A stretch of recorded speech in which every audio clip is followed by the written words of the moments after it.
Apakah layar saya sudah muncul? Sudah, Ibu. Bismillahirrahmanirrahim. Kita mulai pertemuan hari ini. Jadi untuk pertemuan kali ini itu mata kuliah kekuatan material 2. Kode mata kuliahnya 16 DM 419, di mana saya akan menyampaikan materi mengenai teori kegagalan. Dan sebelumnya sedikit review lagi terkait mata kuliah kekuatan material.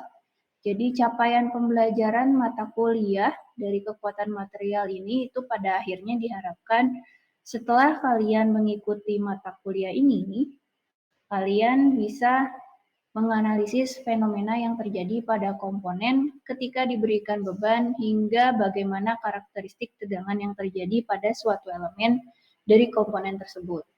Sehingga nantinya kalian dapat menetapkan tegangan normal dan tegangan maksimum pada komponen dan memberikan identifikasi serta tindak lanjut terhadap kelayakan rancangan. Nah, sebelumnya mungkin di sini ada beberapa pokok bahasan dari kekuatan material, di mana kita sudah melewati pokok bahasan 1, ya, di mana kita membahas tentang beban bengkok tidak simetris. Kemudian kita juga sudah membahas berkaitan dengan tegangan yang terjadi ketika menerima beban, ya.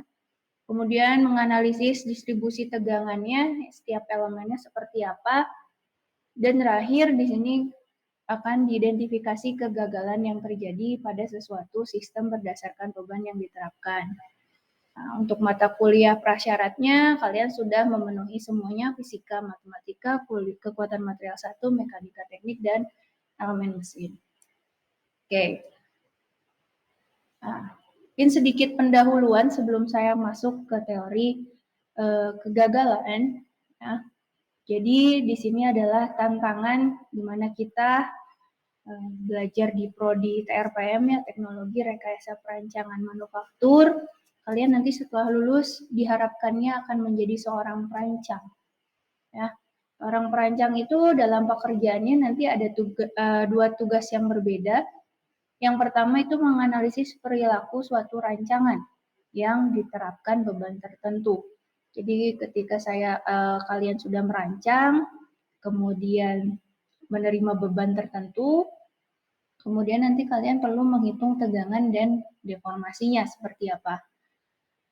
Nah, kemungkinan bagaimana konsentrasi tegangannya dan distribusi tegangan yang terjadinya seperti apa. Kemudian setelah kalian mengetahui nilai tegangan atau deformasi, kemudian kalian bandingkan dengan kegagalannya dari suatu objek yang dirancang.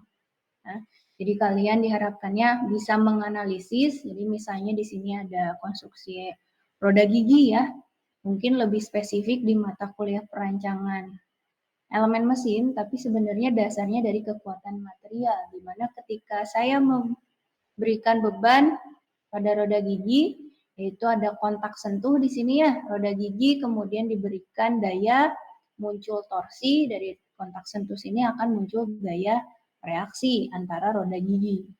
Sehingga kalau misalnya kita analisis, disinilah terjadi kemungkinan tegangan maksimum, ya, akibat kontak dari roda giginya. Ya, sehingga kalau misalnya patah, mungkin ada di roda giginya. Ya. Nah, di gambar sampingnya, nah, ini adalah contoh kegagalan pada roda gigi. Ya, jadi dari dasar kekuatan material, kita tahu akan muncul tegangan yang terjadi, deformasi, kemudian kita bandingkan dengan kegagalan. Ketika tegangan yang terjadi lebih tinggi dari tegangan izinnya, maka yang terjadi apa? Kemungkinan roda giginya itu pada bagian giginya bisa rompal seperti ini, ya, patah. Nah, berkaitan dengan rancangan, nanti dampaknya lebih lanjut, maka rancangan yang kalian rancang itu tidak bisa berfungsi dengan baik. Ya, kurang lebih seperti itu. Jadi nanti ketika merancang, kalian itu harus bisa mendefinisikan bagaimana tegangan yang terjadi, kritisnya di mana, konsentrasinya di mana, maka kita perlu antisipasi sehingga tidak terjadi kegagalan, ya. Atau kalian menganalisis, misalnya sudah jadi patah seperti ini, gitu ya, seperti roda gigi yang ada tadi, rompal di bagian giginya. Kira-kira kenapa hal tersebut bisa terjadi? Oke, pada pertemuan di semester sebelumnya, kita sudah membahas berkaitan dengan diagram tegangan-regangan, di mana diagram tegangan-regangan ini kita peroleh dari sebuah komponen atau sebuah spesimen yang kita berikan beban uji tarik, kan? Di mana muncullah yang disebut dengan sigma yield dan juga sigma ultimate. Nah, pada materi sebelumnya, di mana kita akan membandingkan tegangan ini terhadap tegangan izin, kita gunakan batas yield dan juga batas ultimate dari materialnya, ya, di mana kita klasifikasikan berdasarkan jenis materialnya. Ketika materialnya itu ulet atau ductile, maka kita gunakan yield stress-nya, ya, yaitu batas mulurnya, di mana harapannya material tersebut tidak akan mengalami deformasi permanen. Sementara untuk material yang getas atau brittle, ini kita gunakan batas ultimate-nya atau sigma U, ya, sebagai batas kegagalannya. Ya. Hal ini dilakukan di mana apabila kita tinjau dari uji tarik tersebut, maka komponen itu hanya mengalami yang namanya pembebanan tarik, ya. Hasil uji tarik ini kita peroleh dari mana? Dari komponen yang kita berikan pembebanan tarik. Lalu bagaimana apabila materialnya itu bebannya tidak hanya beban tarik saja? Ya, kita tahu bahwa setiap komponen, ya, atau struktur dari sebuah rancangan itu umumnya selalu mengalami kondisi tegangan multiaksial. Maksudnya multiaksial apa? Tegangannya tidak hanya di satu arah, tidak hanya di sumbu X saja, tapi bisa di sumbu X, sumbu Y, dan juga sumbu Z. Bisa juga berupa tegangan normal maupun tegangan tangensial. Nah, kalau misalnya fenomenanya seperti itu, bagaimana kita membandingkan nilai tegangan yang mengakibatkan kegagalannya? Nah, jadi kalau tadi kita bicaranya uji tarik, benda itu kita jepit, kemudian kita tarik gitu ya, diuji, kemudian dia patah. Apa yang terjadi pada komponen? Dia hanya mengalami tegangan tarik saja. Ya, jadi ketika saya membandingkan dengan data yield-nya, memang dia berdasarkan kegagalan ketika diberikan uji tarik saja atau tegangan tarik saja. Tapi kalau misalnya tegangannya gabungan dan multiaksial, apakah kita bisa langsung membandingkannya dengan sigma yield-nya? Nah, ternyata ini tidak bisa. Kita perlu mengidentifikasi kriteria kegagalannya seperti apa. Jadi misalnya pada konstruksi poros, roda gigi, puli, dan seterusnya, itu biasanya tegangannya terjadi multiaksial karena bebannya itu arahnya multiaksial juga, sehingga tegangan yang terjadi pun multiaksial. Maka kita perlu mendefinisikan kriteria kegagalannya itu seperti apa. Ya, ini seperti yang tadi disebutkan, kalau pengujian tarik, ya, kita tahu bahwa tegangan yang terjadi itu hanya tegangan tarik saja, ya. Jadi hanya ada satu arah tegangan.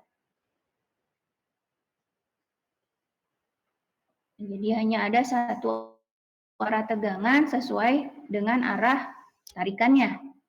Tapi kalau misalnya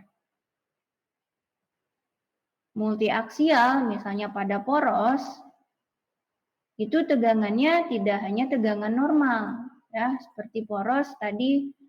Kalau misalnya dipasang roda gigi, apalagi roda giginya miring, itu bebannya akan bervariasi arahnya.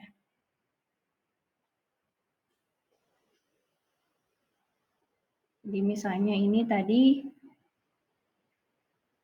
sebentar. Jadi misalnya ada komponen diuji tarik. Nah, saya berikan tarikan ya. Kemudian ke bawah, nilai.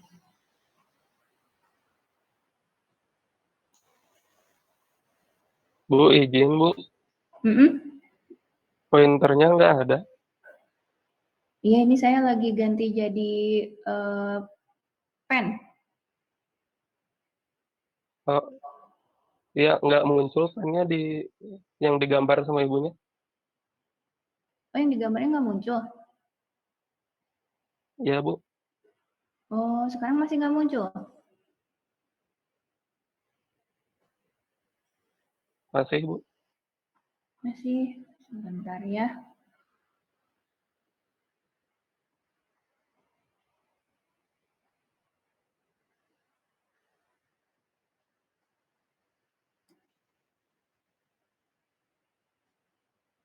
Kalau di yang lain sama nggak muncul? Sama Bu. Sama-sama Bu. Oh, kalau di saya muncul.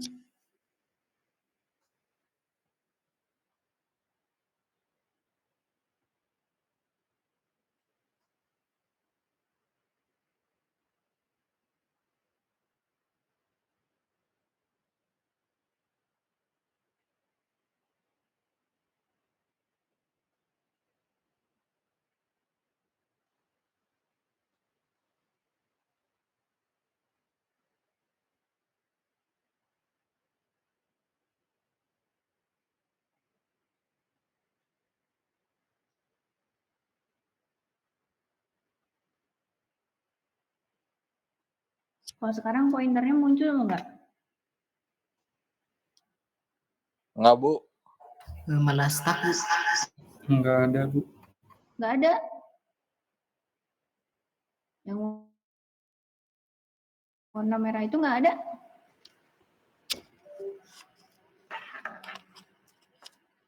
Layar ibunya nggak free Bu. Oh gitu?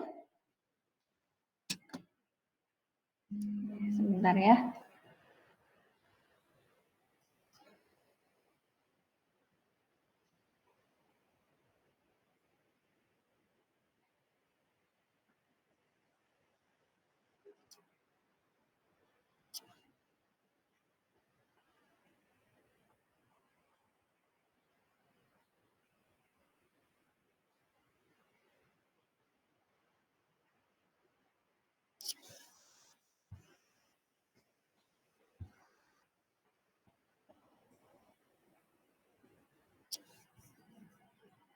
Sebentar.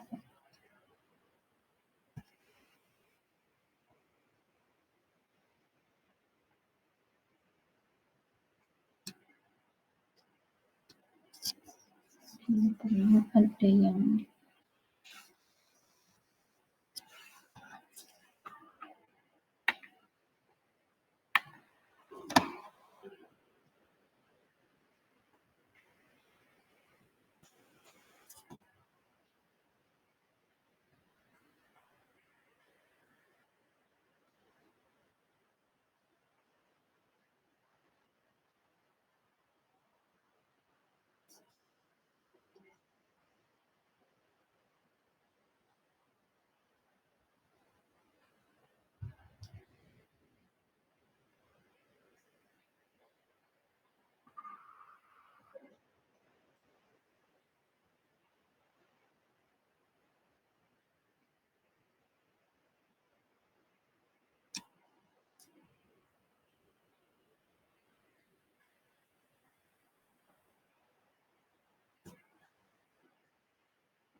Kalau sekarang muncul layarnya?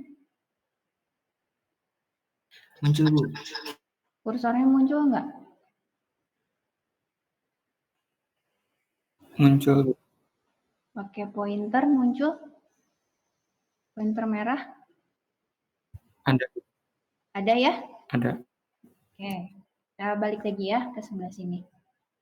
Jadi ketika di sini beban yang diberikannya itu adalah beban tarik, ya. Ada beban tarik itu seperti apa?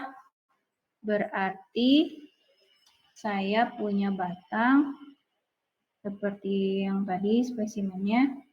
Jadi kursornya macet lagi.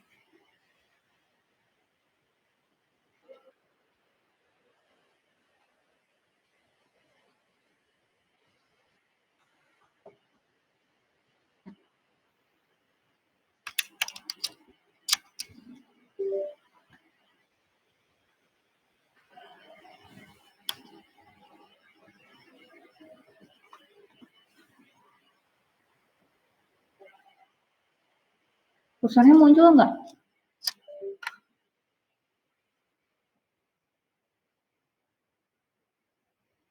Pointer saya muncul nggak? Muncul, Bu. Muncul ya, tapi putus-putus gerakannya nih. Bentar. Pakai ini deh. Tangan aja.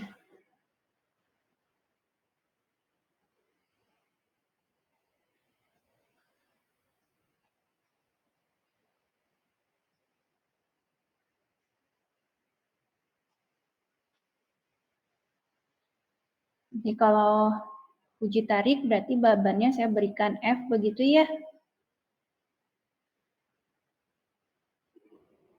Muncul gambarnya? Enggak, Bu. Enggak muncul. Enggak. Kursornya diam, Bu. Kursornya diam. Iya. Nah, apa gini lagi? Nah, itu ada. Delay meren ke kaliannya. Iya, Bu, delay beberapa puluh detik. Berapa puluh detik lama ya? Bentar.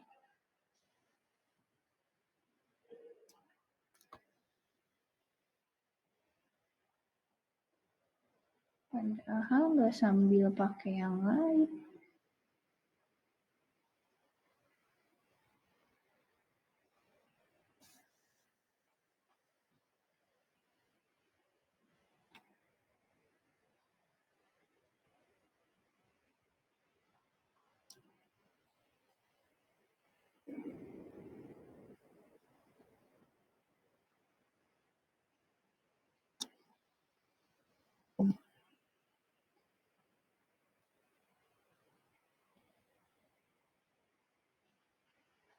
Muncul tulisannya? Muncul, Bu. Muncul ya. Oke, kita lanjut. Jadi ketika batang diberikan beban untuk uji tarik, F di ujung-ujungnya kita tarik, maka di sini mengalami apa? Tegangan normal kan? Setara dengan F-nya, simbolnya sigma. Rumusnya apa biasanya? Fn dibagi A, itu untuk uji tarik. Nah, di batang tersebut kan hanya terjadi satu buah beban aja, yaitu beban tarik tadi. Nah, kalau saya compare dengan data uji tarik, relevan ya, karena dia juga berdasarkan tegangan tarik saja, satu tegangan normal saja. Nah, tapi kalau misalnya seperti poros ini, poros di tengah ini ya, ini mengalami apa? Ada F di sini, ya, tentunya akan menyebabkan tegangan akibat beban lentur. Sigma B atau bengkok kita biasanya bilang. Itu momen dikalikan Y dibagi I-nya. Ya. Belum lagi dia berputar nih. Ya, ada putaran, menerima torsi. Maka dia mengalami beban apa? Beban puntir. Yaitu T dikali C dibagi J. Itu kan ya? Nah, kalau misalnya ternyata di sini porosnya dipasangkan roda gigi seperti ini, bagaimana? muncul lagi nih gaya aksial ya. Kalau saya punya poros di sini, maka di sini ada F kan ya dari roda gigi. Maka akan menambah lagi tegangan yang terjadi di situ. Makanya dia disebutnya multi aksial. Ya, tegangannya terjadi dari lebih satu aksis. Maka tidak relevan lagi kalau saya bandingkannya hanya dengan uji tarik langsung. Jadi tegangan-tegangan yang ini saya bandingkan dengan uji tarik data uji tarik atau sigma yieldnya, itu tidak bisa. Kita harus cek lagi kriteria kegagalannya. Nah, di materi ini saya akan membahas 4 ya, ada 4 teori kegagalan. Ya, 2 diantaranya itu untuk material yang bersifat ulet atau ductile. Kemudian 2 lainnya untuk material yang getas. Teori pertama yaitu teori berkaitan dengan maksimum shear stress teori atau TRESCA. Ini apa yang dimaksud dengan maksimum shear stress teori? Nah, ketika kalian belajar tentang stress transformation,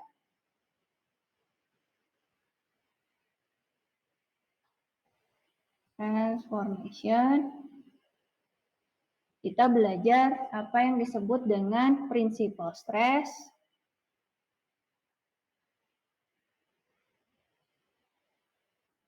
dan juga maksimum shear stress. Bahwa dari materi principal transformation ini, ketika saya memberikan beban pada suatu benda, ya kita hitung tegangannya apabila kita tinjau terhadap orientasi bidang yang berbeda-beda, maka nilai tegangannya itu akan berubah, ya. Sehingga ada suatu kondisi di mana dia akan memberikan tegangan normal maksimum, ya, yang disebut dengan principal stress, atau ada kondisi di mana dia akan memberikan tegangan geser maksimum. Nah, teori TRESCA ini dia menggunakan maksimum shear stress. Ya, maksimum shear stress. Jadi ketika kalian bicara stress transformation, maka kita bicaranya sigma 1 gitu ya. Sigma 2 dengan tau max-nya. Nah, materi ini digunakan untuk material yang bersifat ulet, ya, yaitu mengalami fenomena yielding seperti baja, ya. Nah, dari teori ini itu oleh TRESCA disebutkan bahwa ketika terjadi fenomena yielding, ya, mulur, maka material itu sebenarnya mengalami slipping, ya. Jadi bersamaan ketika terjadi proses mulur atau yielding, sebenarnya material itu mengalami fenomena namanya slipping. Makanya terjadi mulur perubahan panjang gitu ya. Nah, slip ini terjadi karena pada bidang kontak yang tersusun acak dari kristal yang membangun material tersebut. Nah, kita balik ke materi tentang pengetahuan material, bahwa pada steel ini itu kan ada yang namanya struktur, ya. Kalian sudah praktek material belum di foundry? Belum, Bu. Belum, mungkin di semester depan ya. Tapi kalian tahu di material steel itu ada kristalnya. Jadi kalau ini di zoom gitu ya, material seperti ini di zoom, maka akan ada bentuk butiran-butiran, ya.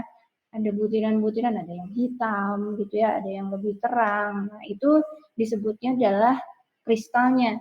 Nah, kristalnya itu terdeformasi dan mengalami slip. Ya, ketika ditarik dia kristalnya bergeser dan mengalami slip pada fenomena yielding, ya. Nah, kenapa bisa diketahui seperti itu? Jadi hal ini berdasarkan hasil uji, ya, uji tarik, tapi pada sebuah strip material. Jadi berbeda dengan uji tarik pada materi sebelumnya, dia melakukan uji tarik di mana materialnya itu dibuat strip atau berdinding tipis gitu ya, lembaran tipis. Kemudian sebelum diuji dipoles gitu ya, dipoles. Jadi seperti cetakan molding gitu ya, dipoles gitu ya, sampai permukaannya mulus gitu ya.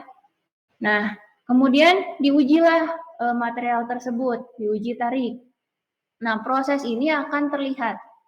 Contohnya ini hasil uji tariknya. Jadi kurang lebih materialnya seperti itu, ya, abu-abu, pelatnya tipis, kemudian dipoles, diuji tarik. Nah, ketika diuji tarik, maka kelihatan ada yang disebut dengan Luder lines, ya. Ketika mengalami yielding, ini muncullah garis-garis pada permukaan materialnya. Nah, garis-garis ini disebutnya Luder lines, ya. Nah, kalau diukur ternyata garis tersebut itu akan membentuk sudut 45 derajat. Jadi diukur nih terhadap permukaannya itu membentuk sudut 45 derajat.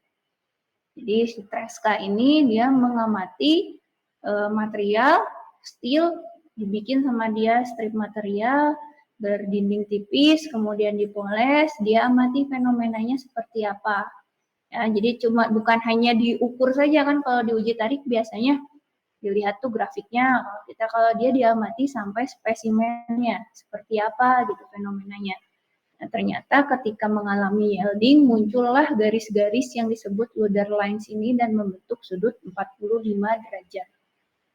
Nah, kalau kita bandingkan di mana ini misalnya spesimen tadi ya, kemudian kita berikan beban tarik, uji tarik, maka dia akan mengalami tegangan normal, ya, tegangan normal seperti ini. Nah, ketika yielding, maka tegangan yang terjadi di sini sama dengan tegangan yieldnya, gitu ya. Nah, ketika tegangan yield tersebut muncullah Luder line tadi, di mana sudutnya adalah 45 derajat. Nah, sigma yield ini dia masukkan ke hitungan berkaitan dengan stress transformation.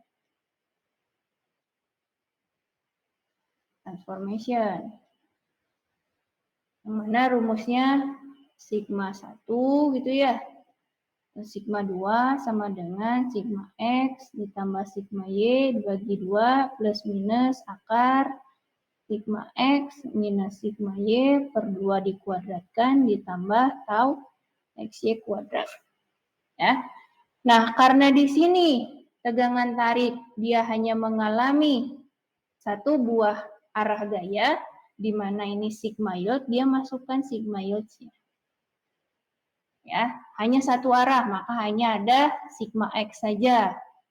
Sigma Y-nya hilang. Dan tau X Y-nya hilang. Nah, kemudian dia masukkan juga ke rumus tau max-nya. Sama dengan akar sigma X minus sigma Y bagi 2 kuadrat ditambah tau XY kuadrat.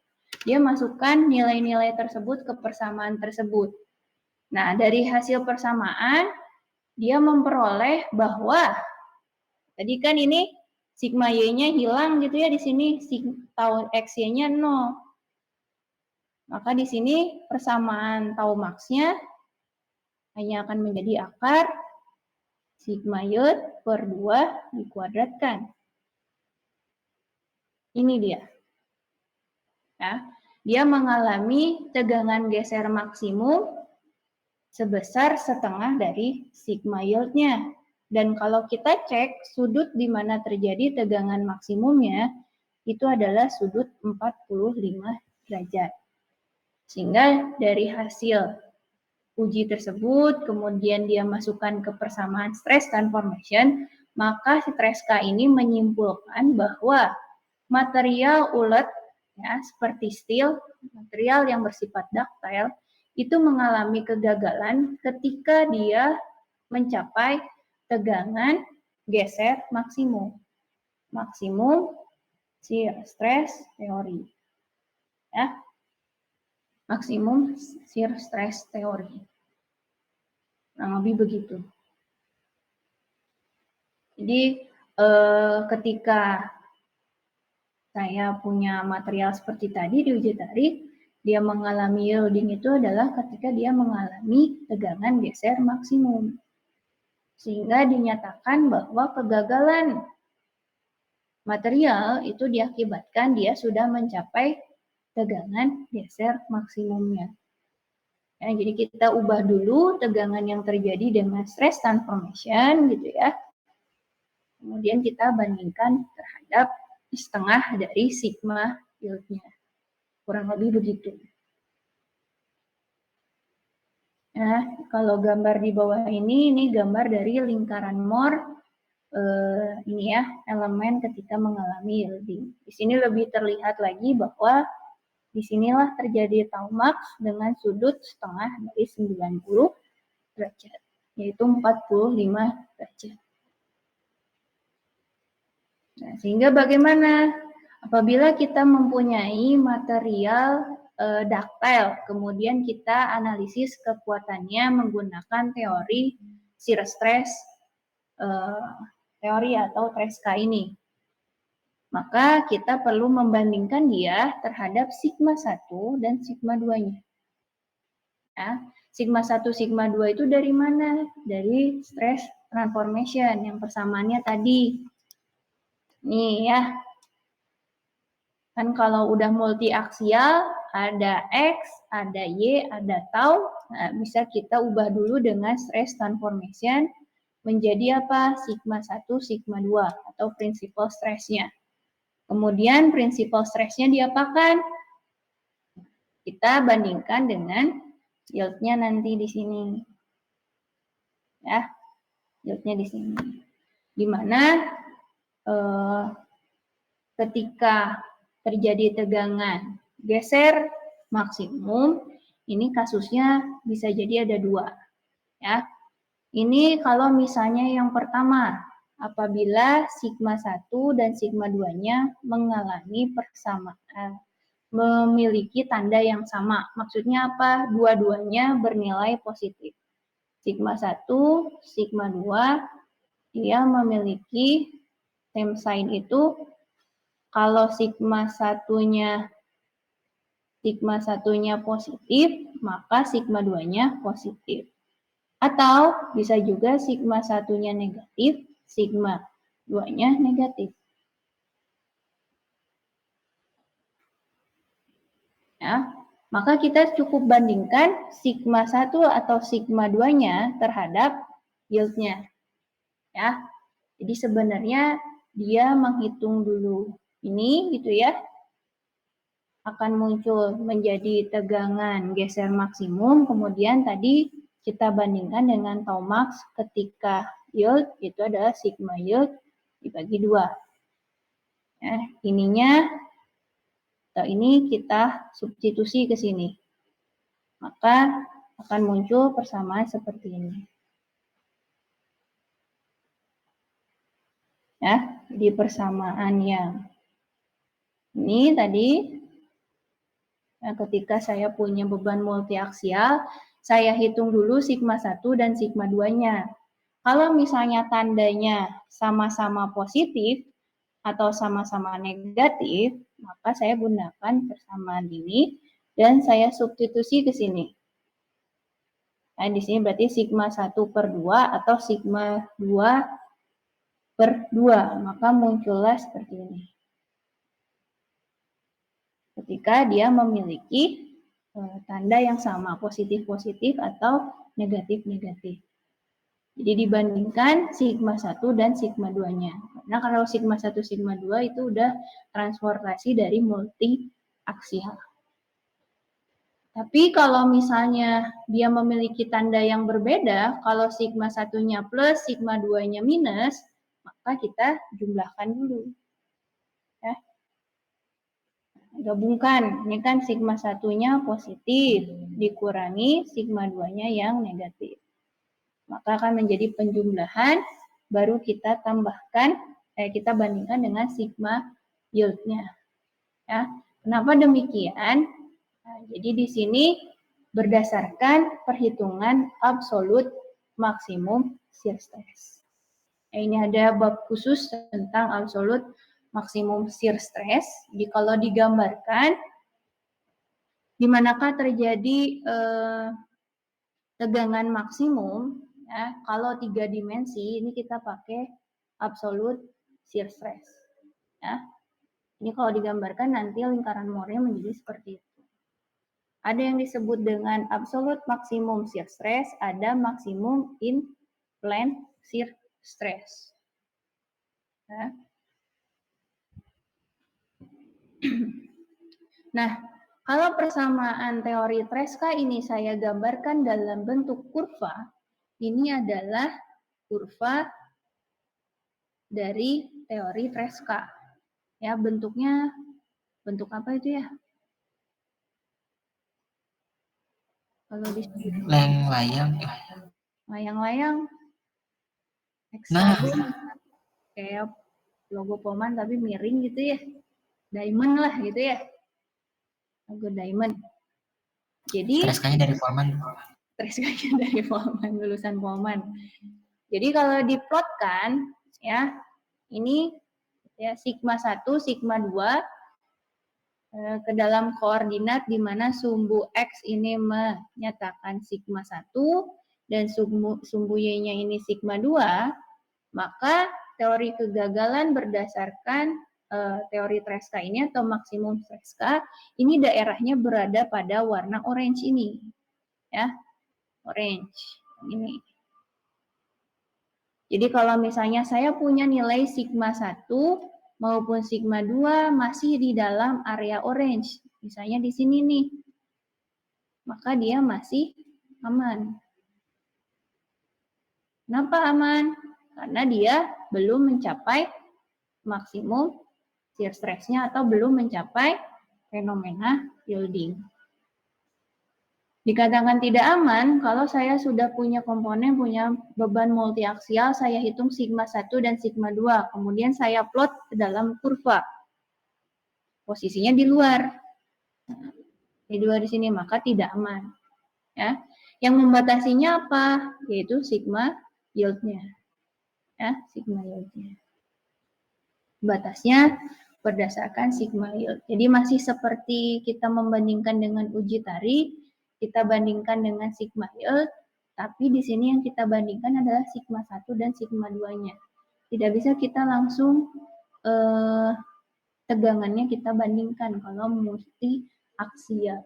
Kita harus ubah dulu ke stress transformation-nya atau ke principal stress-nya ya. Sigma 1, sigma 2 itu ke principal stress-nya. Itu untuk teori Tresca. Ya, ini berkaitan dengan maksimum atau maksimum shear stress, absolute maksimum shear stress maupun maksimum in plane shear stress. Itu kalau digambarkan kurvanya seperti ini. Ya, jadi kenapa sih kalau yang satu Bu opposite sign itu dijumlahkan dulu? Ya. Ini kan dibilangnya kita harus lihat dulu tanda atau nilai dari sigma 1, sigma 2-nya. Apakah dia sama, apa berbeda, gitu ya. Kalau sama pakai yang ini, kalau beda pakai yang ini. Ada dua rumus yang berbeda. Kenapa? Karena berdasarkan teori mengenai absolute maksimum stress, kalau kita gambarkan lingkaran Mohrnya, misalnya saya punya elemen di sini mengalami sigma 1, sigma 2-nya positif. Positif itu berarti dua-duanya sama-sama keluar, gitu ya. Kemudian saya plot elemennya ya, terhadap bidang ZY, XZ, kemudian YXY. Ya, jadi kalau 3 dimensi tersebut saya gambarkan dalam bentuk 3 pandangan, ya, bidang YZ, XZ, dan XY, maka gambarnya seperti itu. Ya. Kemudian saya plotkan ke dalam lingkaran Mohr. Bagaimana memplotkannya? Caranya adalah yang pertama saya plot sigma 2. Ya. Bagaimana caranya? Saya ukur, misalnya saya punya sigma 2-nya 10, maka saya ukur sigma 2-nya dari titik 0. Ya, dari titik 0 sejauh 10 misalnya di sini. Ini adalah nilai sigma 2. Nah, sigma 2 ini akan menyatakan tegangan geser maksimum dari bidang. Ya, bidang apa? Bidang YZ. Kemudian saya plotkan sigma 1 di sini. Ya, sigma 1 di situ. Kemudian saya plotkan dia dari titik 0 sampai nilai dari sigma 1-nya. Maka ini adalah sigma 1. Saya buat lingkarannya. Maka sigma 1 ini akan memberikan ukuran lingkaran paling besar, gitu ya, di mana dia adalah absolut maksimum shear stress. Terjadinya di mana? Di bidang tau XZ, ya, bidang tau XZ, karena sigma 1-nya berada di bidang tau XZ. Kalau tadi sigma 2 beradanya di bidang YZ, makanya di sini menunjukkan maksimum shear stress pada bidang YZ. Ya. Kalau yang ini, ya, hasil sigma 1, dia menunjukkan absolut maksimum shear stress. Jadi dari keseluruhan 3 dimensi, ya. Terjadinya di bidang mana? Tau XZ. Nah, kalau gitu, nanti kalau saya plotkan satu lingkaran lagi di sebelah sini, ini adalah tegangan geser maksimum dari tau XY aksen. Nah, sehingga kalau dari gambar seperti apa? Kita cukup ambil satu nilai terjauh saja. Ya. Kalau sama-sama positif, dia kan akan berada pada sisi kanan dua-duanya gitu ya.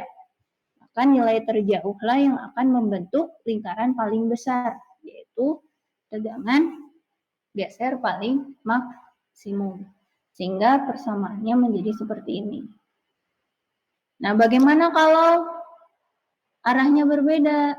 Nah, kalau arahnya berbeda, misalnya sigma 2-nya minus, maka akan ada di sisi kiri. Sigma 2-nya saya plot dari titik 0, karena minus dia akan berada di sisi kiri. Sigma 1-nya positif, maka akan ada di sisi kanan. Nah, maka lingkaran terbesar seperti apa? Yaitu lingkaran yang melewati titik sigma 2 dan sigma 1. Berapakah berarti tau maksimumnya? Yaitu dijumlahkan. Ya, sigma 1 dikurang sigma 2 dibagi 2. Itulah yang disebut dengan maksimum absolut shear stress-nya. Kurang lebih begitu. Ada yang mau ditanyakan dulu? Gue mau nanya, kalau flow dan line itu tuh tiap material tuh pasti sama 45 derajat, Bu? Ya, jadi hasil dia melakukan pada material ulet, ya, ductile, contohnya steel, dia lakukan pengujian, ternyata orientasinya kurang lebih 45. Jadi dia simpulkan seperti itu.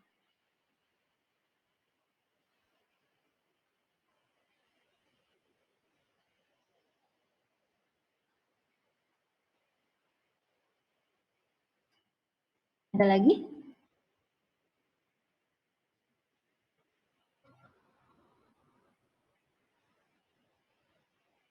Ada?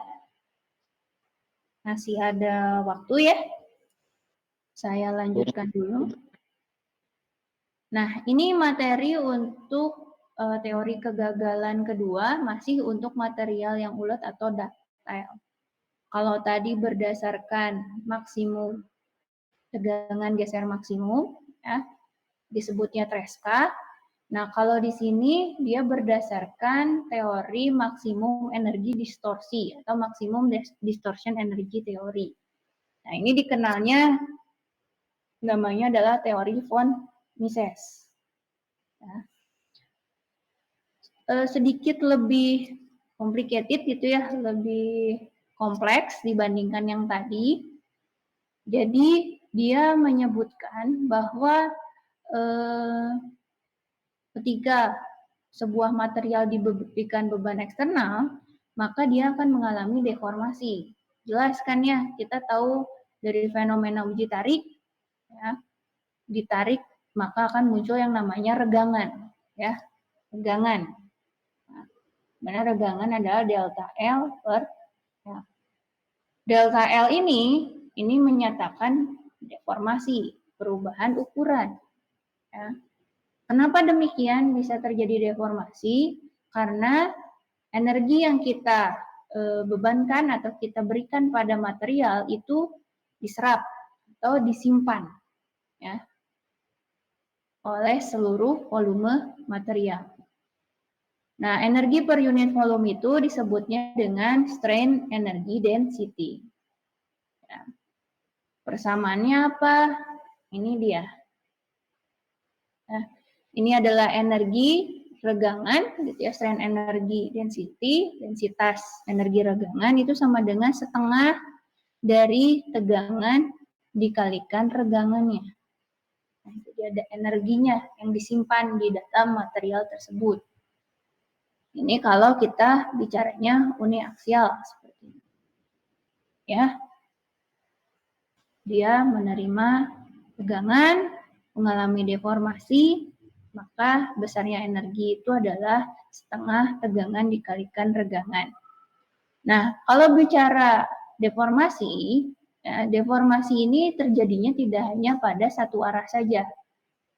Karena kalau misalnya saya punya kotak seperti ini, gitu ya, misalnya saya tarik atau saya berikan tegangan ke arah sigma 1 seperti ini, dia tidak hanya memanjang ke arah satunya, tapi apa yang terjadi ke bagian 3 maupun 2 ini biasanya apa? Penampangnya mengecil gitu ya. Kenapa sih seperti itu? Ada yang disebut dengan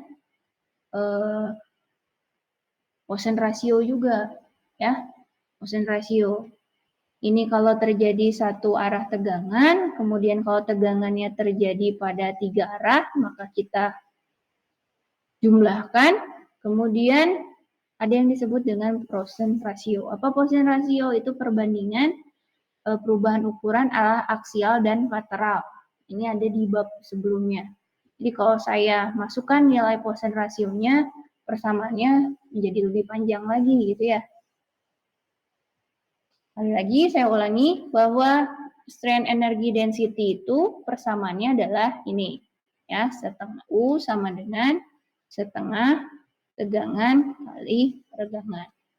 Nah, kalau tegangannya terjadi pada ketiga arah aksial, ya, ada sigma 1, sigma 2, sigma 3 saya berikan, maka besarnya energi yang diserap itu kita jumlahkan. Sigma 1-nya, regangan 1-nya, dan seterusnya. Kemudian ada yang disebut dengan Poisson ratio, ya, P, yang mana dia menyatakan perubahan perbandingan arah lateral dengan aksial. Ya. Jadi kalaupun saya berikan dia hanya sigma 1, maka dia akan memberikan perubahan ukuran ke arah lainnya, itu ke arah 2 ataupun ke arah 3. Nah, Hooke's law dengan mengaitkan Poisson ratio, ini kita masukkan ke persamaan, menggantikan nilai regangannya dengan modulus elastisitasnya dan Poisson ratio-nya, maka persamaannya berubah jadi lebih panjang lagi intinya ya, kurang lebih seperti itu. Nah, kemudian kita amati fenomena dari perubahan atau deformasi yang terjadi ketika material menerima beban. Ya, ada 2 buah fenomena deformasi yang disebutkan oleh teori von Mises ini. Yang pertama itu dia menyatakan energi yang pertama diperlukan untuk mengubah volume. Volume itu apa? Berarti kalau saya punya kotak begini, A, dan A, maka P-nya itu A pangkat 3 gitu ya. Bagaimana volume ini berubah? Maka nilai A-nya kita ubah. Ya. Sehingga yang terjadi adalah di sini terjadi tegangan rata-rata. Jadi tegangannya sama. Bentuknya dia tetap, tapi volumenya berubah. Yang misalnya awalnya A0, jadi A1, A2, A3, dan seterusnya.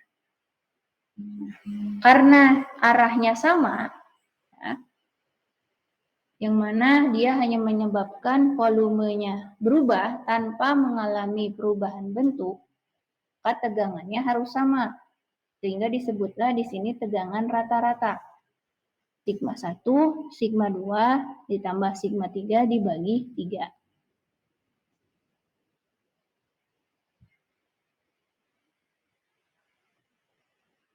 Ya, kurang lebih digambar ini.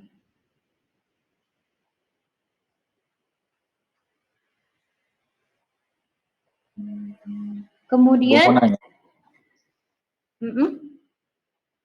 ini tuh cuman bisa diterapin di logam aja, Bu? Nggak bisa di plastik gitu? kalau plastik bisa, cuman plastik itu kadang mulurnya nggak kelihatan. Sigma yieldnya nggak kelihatan. Jadi kalau misalnya kalian pernah uji tarik atau mau cari data tentang uji tarik tentang polimer, itu kurvanya tidak seperti kurva hasil uji tarik material logam atau baja. Ya, logam kan macam-macam ya, baja khususnya. Karena baja itu ada yang getas juga. Ya, contohnya apa? Besi tuang kelabu, itu getas, nggak ada mulurnya. Jadi kita nanti lihat materialnya, apakah dia logam atau plastik, bukan. Tapi dilihat dari dia ulet atau getas.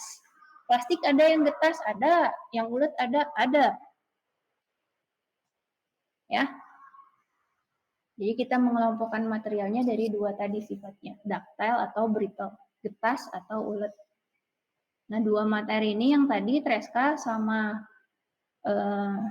von Mises ini untuk material yang ductile. Ya, saya lanjut. Jadi kalau fenomena yang pertama dia mengubah volume, ya, di mana tegangannya sama ke semua sisi. Disebutnya tegangan rata-rata. Di sini digambar. Kemudian kalau saya punya tegangan tadi arah 1, besarnya sigma 1, arah 2, sigma 2, dan sigma 3. Maka sisanya, ya, yaitu sigma 1, dikurangi tegangan rata-rata, dan seterusnya pada setiap titik, pada setiap arah, maka dia akan menyebabkan perubahan bentuk.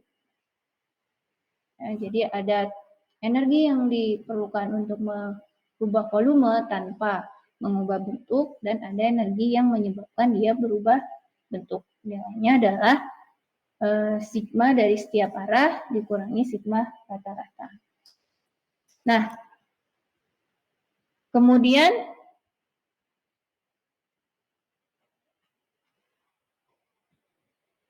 dari hasil eksperimen, nah, dia melakukan eksperimen untuk material yang berbeda-beda. Dia coba uji, diberikan arah tegangan sama gitu, tegangan rata-rata, maka dia mengamati bahwa fenomena mulur ini tidak terjadi. Ya, fenomena yield ini atau mulur itu tidak terjadi ketika material itu dia berikan tegangan yang seragam atau hidrostatik. Yang dimaksud hidrostatik itu tadi, di mana dia hanya untuk merubah volume saja. Nah, ke semua arahnya sama. Sehingga apa? Si Huber ini menyatakan fenomena yielding pada material ulet terjadi ketika energi distorsi per unit volume pada material sama dengan energi distorsi per unit volume yang terjadi pada material ketika mencapai yield dengan uji tarik. Teori ini dikenal sebagai teori maksimum energi distortion atau von Mises. Ya. Nah, nilai energi yang menyebabkan dia berubah bentuk, ya, distorsi tadi, itu disubstitusi ke persamaan ini. Tadi ya, strain energi tadi. Sehingga dihasilkanlah nilai seperti ini. Ya, sigma 1 minus sigma rata-rata. Ya, ini kan adalah tegangan yang menyebabkan dia terdistorsi atau berubah bentuk, dimasukkan ke persamaan tadi, di mana tegangan rata-ratanya adalah sigma 1 ditambah sigma 2 ditambah sigma 3 dibagi 3, maka persamaannya menjadi tadi. Ini adalah energi yang dibutuhkan untuk benda tadi terdistorsi atau berubah bentuk. Kemudian pada tegangan bidang itu sigma 3-nya sama dengan 0. Ya, tegangan bidang plane stress. Jadi hanya terjadi di dua arah saja. Kita kan masih belajar di plane stress, hanya ada sigma X dan sigma Y. Maka kalau saya masukkan sigma 3-nya ke persamaan tadi, persamaannya menjadi lebih sederhana, menjadi seperti ini. Kemudian kalau kita bandingkan lagi dengan data hasil uji tarik. Uji tarik itu kan hanya terjadi tegangan di satu arah, sigma 1 saja. Di mana ketika yielding itu mengalami fenomena yield, gitu ya. Sementara tegangan arah lainnya itu 0, maka persamaannya menjadi seperti ini. Kemudian nilai dari UD, ya, U ini, itu nanti dibandingkan terhadap U yield, maka persamaannya berubah menjadi seperti ini. Jadi persamaan ini saya bandingkan dengan persamaan ini. Maka ininya hilang kan ya. Ininya bisa dihilang, bisa dicoret. Muncullah persamaannya hanyalah ini sama dengan ini. Persamaannya menjadi seperti ini. Inilah yang disebut dengan persamaan von Mises, di mana dia menyatakan yielding itu terjadi ketika energi yang diterima itu mengakibatkan dia berubah bentuk, atau fenomena yielding itu terjadi ketika dia terdistorsi atau berubah bentuk.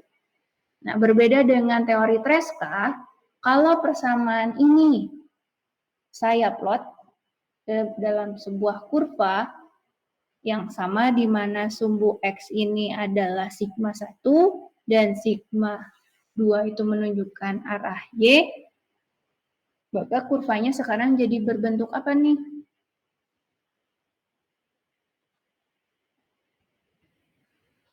Bentuknya apa? Jadi elips. Elips ya. Jadi dia berupa elips. Ya. Jadi kalau saya coba nilainya dimasukkan, ini elips. Kalian bisa coba juga bikin kurvanya pakai Matcat gitu ya. Masukkan nilai yieldnya berapa. Nanti kurvanya jadi tuh elips seperti ini. Nah, kalau dibandingkan dengan Tresca bagaimana? Tresca itu kan di sininya garisnya linear ya. Set. Sini linear, sini linear, sini linear. Kira-kira apa yang bisa kalian simpulkan kalau gambarnya seperti itu? Garis yang merah itu batas untuk yang Tresca, sementara yang hitam, yang luar yang elips itu adalah teori von Mises. Ya, jadi kalau misalnya masih di dalam area kurva, dia masih aman. Tapi kalau di luar kurva, maka bisa disebutkan bahwa tegangan yang terjadi bisa dapat menyebabkan dia mengalami fenomena yielding atau gagal. Kira-kira apa nih kalau dibandingkan, ada yang bisa diimpulkan nggak? Ketika saya membandingkan kurva Tresca sama von Mises.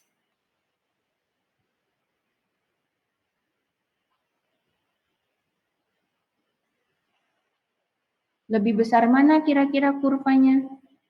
Besar Luasnya von lebih Mises. besar yang hijau ya? Iya, Bu. Ya, berarti yang hijau itu memiliki area lebih besar dibandingkan yang Treska. Berarti area untuk dia dinyatakan aman lebih banyak atau lebih sedikit? Lebih banyak. Lebih banyak ya. Jadi kalau nilai sigma 1, sigma 2-nya masih di dalam kurvanya kan kita bilang masih aman ya. Dan di sini kalau berdasarkan von Mises itu masih aman. Tapi kalau menurut Treska itu sudah tidak aman.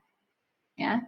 Jadi kalau bicara nanti optimasi, bisa dikatakan kalau saya pakai teori von Mises, saya memanfaatkan materialnya lebih optimum daripada saya menggunakan teori Treska. Kurang lebih seperti itu. Ada yang mau ditanyakan dulu?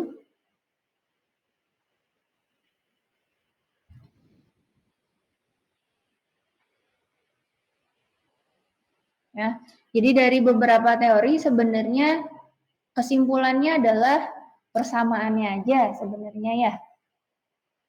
Ini persamaan untuk yang ini persamaan untuk apa ini? Von Mises ya. Kemudian kalau yang ini nah, ini adalah untuk Treska. Jadi kalau kita bicara tentang teori kegagalan, itu tegangannya multiaksial gitu ya. Multiaksial kita ubah dulu ke prinsipal stresnya. Ya, sigma 1, sigma 2 itu kan prinsipal stres. Rumusnya yang tadi ini ya, ada di buku kalian sendiri, ada di modul di handbook ada, di slide sebelumnya juga ada. Jadi kita hitung dulu prinsipal stresnya, kemudian prinsipal stresnya kita bandingkan dengan yield, tapi tidak langsung dibandingkan gitu ya. Kita lihat dari persamaannya. Kalau Treska mungkin di sini bisa kita langsung bandingkan dengan yield gitu ya. Kalau nilainya bernilai sama memiliki tanda yang sama gitu ya, positif-positif atau negatif-negatif, kita bisa pilih paling besar yang mana gitu ya, dibandingkan dengan yield-nya. Nah, kalau misalnya berbeda, maka kita jumlahkan dulu sigma 1, sigma 2-nya ya, dibandingkan dengan yield-nya. Itu kalau Treska, atau kita juga bisa pakai von Mises. Nah, kalau von Mises ini sedikit lebih effort ya. Harus dikuadratkan dulu dan dikalikan nilai sigma 1 dan sigma 2-nya, baru dibandingkan dengan yield. Von Mises ini bisa saya tulisnya begini juga ya. Akar sigma 1 kuadrat dikurangi sigma 1 kali sigma 2 ditambah sigma 2 kuadrat sama dengan sigma yield. Nah, jadi kita bandingkannya ini dibandingkan dengan sigma yield-nya. Ada yang mau ditanyakan dulu?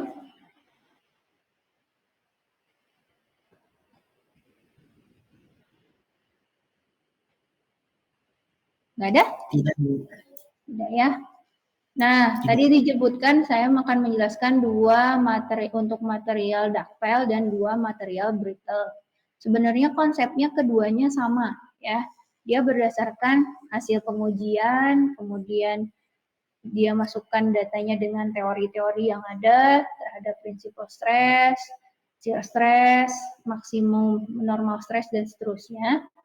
Ini masih sama. Contohnya untuk material brittle dengan teori maksimum normal stress. Jadi seperti tadi, materialnya dia uji, gitu kan ya, material yang bersifat brittle. Dia uji, contohnya diuji apa ini, uji tarik gitu ya. Kemudian diuji torsi, baik uji tarik maupun torsi, dia menunjukkan fenomena yang berbeda dari segi bentuk patahan. Kalau diuji tarik, dia membentuk sudut atau orientasi patahannya, sudutnya 0 gitu ya. Tapi kalau torsi, ini 45 derajat. Bedanya apa? Kalau diuji tarik, yang terjadi adalah tegangan normal, Sementara kalau diuji torsi tegangan eksponensial. Ternyata dengan jenis tegangan yang berbeda, arah orientasinya berbeda. Tapi dari dua perbedaan itu kalau digabungkan, ternyata kegagalan yang terjadi itu pada kondisi dia mengalami maksimum normal stress atau nilai sigma 1 dan sigma 2-nya itu pada kondisi ultimate ya. Jadi kalau brittle kita tidak bicara tentang yielding tapi ultimate ya, karena dia tidak mengalami mulur atau yielding. Jadi kita bandingkan sigma 1 dengan sigma 2-nya terhadap ultimate-nya. Ya, kondisi dia patah. Nah, kalau digambarkan bagaimana? Gini, kotak ya. Kita dia luas areanya lebih besar. Lebih besar dibandingkan yang tadi. Apalagi biasanya ultimate berada di atas yielding gitu ya. Tapi kalau misalnya brittle, dia tidak punya yield-nya. Ya. Nah, satu lagi yang more failure criterion. Nah, bedanya apa? Jadi kalau material brittle atau getas itu sebenarnya memiliki nilai hasil uji tarik dan uji tekan yang berbeda. Ya, biasanya hasil tes tekan itu lebih besar dibandingkan yang tarik. Jadi kalau digambar lingkaran more-nya, gitu ya, ini sigma yang minusnya itu ke sini lebih jauh dibandingkan yang positifnya. Ya, jadi dia punya perbedaan. Nah, kalau digambarkan lagi kurvanya seperti ini. Di sini kalau ke atas itu lebih kecil, kalau ke bawah itu lebih besar. Maka apa sebenarnya kalau kita merancang terus bendanya mengalami tegangan tekan, baiknya kita pakai yang brittle karena dia lebih kuat menahan beban tekan. Nah, kalau fenomena dengan more failure criterion ini bagaimana? Ya, kita bandingkan kalau sigma max-nya dengan batas ultimate tensile-nya, sementara untuk sigma minimumnya dibandingkan dengan batas ultimate compression-nya. Kurang lebih seperti itu. Ya, jadi kesimpulannya sebenarnya kita harus kelompokkan dulu materialnya, apakah dia ductile atau brittle.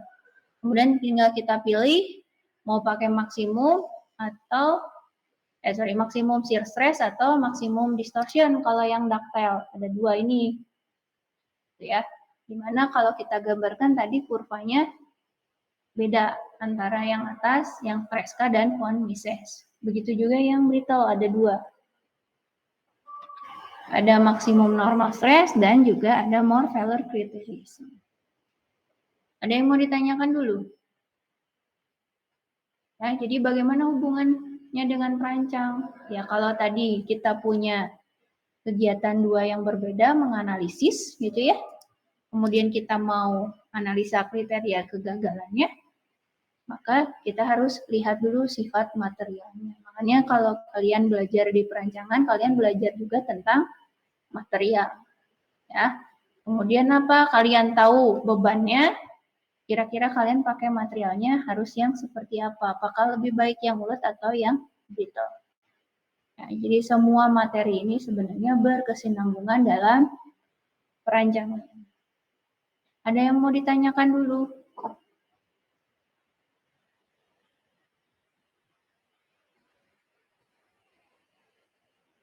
Tidak, Bu. Cukup ya? Jadi nanti boleh kalian kerjakan latihan ya. Ini sebenarnya tugas sebelumnya kan ya. Seingat saya tugas sebelumnya kalian pernah cari tegangannya sigma 1, sigma 2 ya, tegangan prinsipal stressnya. Kemudian dari situ kalian bandingkan dengan kriteria kegagalannya. Kalau di sini dimintanya pakai maksimum distortion energi. Ya, berarti materialnya ini steel ya. Dia materialnya ulet. Ya. Kita bandingkan dengan yieldnya, tapi dibagi 1,5 karena dia mempunyai reactive factor. Jadi kalau misalnya bicara von Mises, tegangan von Mises, ya, jadi yang tadi itu yang akar sigma 1 kuadrat dikurangi sigma 1, sigma 2 ditambah sigma 2 kuadrat, ini disebutnya adalah tegangan von Mises. Ya. Kalian hitung, dari mana menghitungnya? Ini kita punya beban torsi kan ya, beban torsi. Saya tahu persamaan sigma 1, sigma 2 itu sama dengan sigma X tambah sigma Y bagi 2 plus minus akar sigma X minus sigma Y bagi 2 kuadrat ditambah tau XY kuadrat. Saya bisa hitung sigma 1, sigma 2 kalau saya sudah mendefinisikan tegangan di setiap arahnya apa. Ya. Masukkan ke sini, kemudian kita bandingkan dengan sigma yield dibagi safety factor atau disebutnya tegangan izin. Ya, di mana tegangan izin itu harus lebih besar dibandingkan sigma von Misesnya, maka dia masih aman.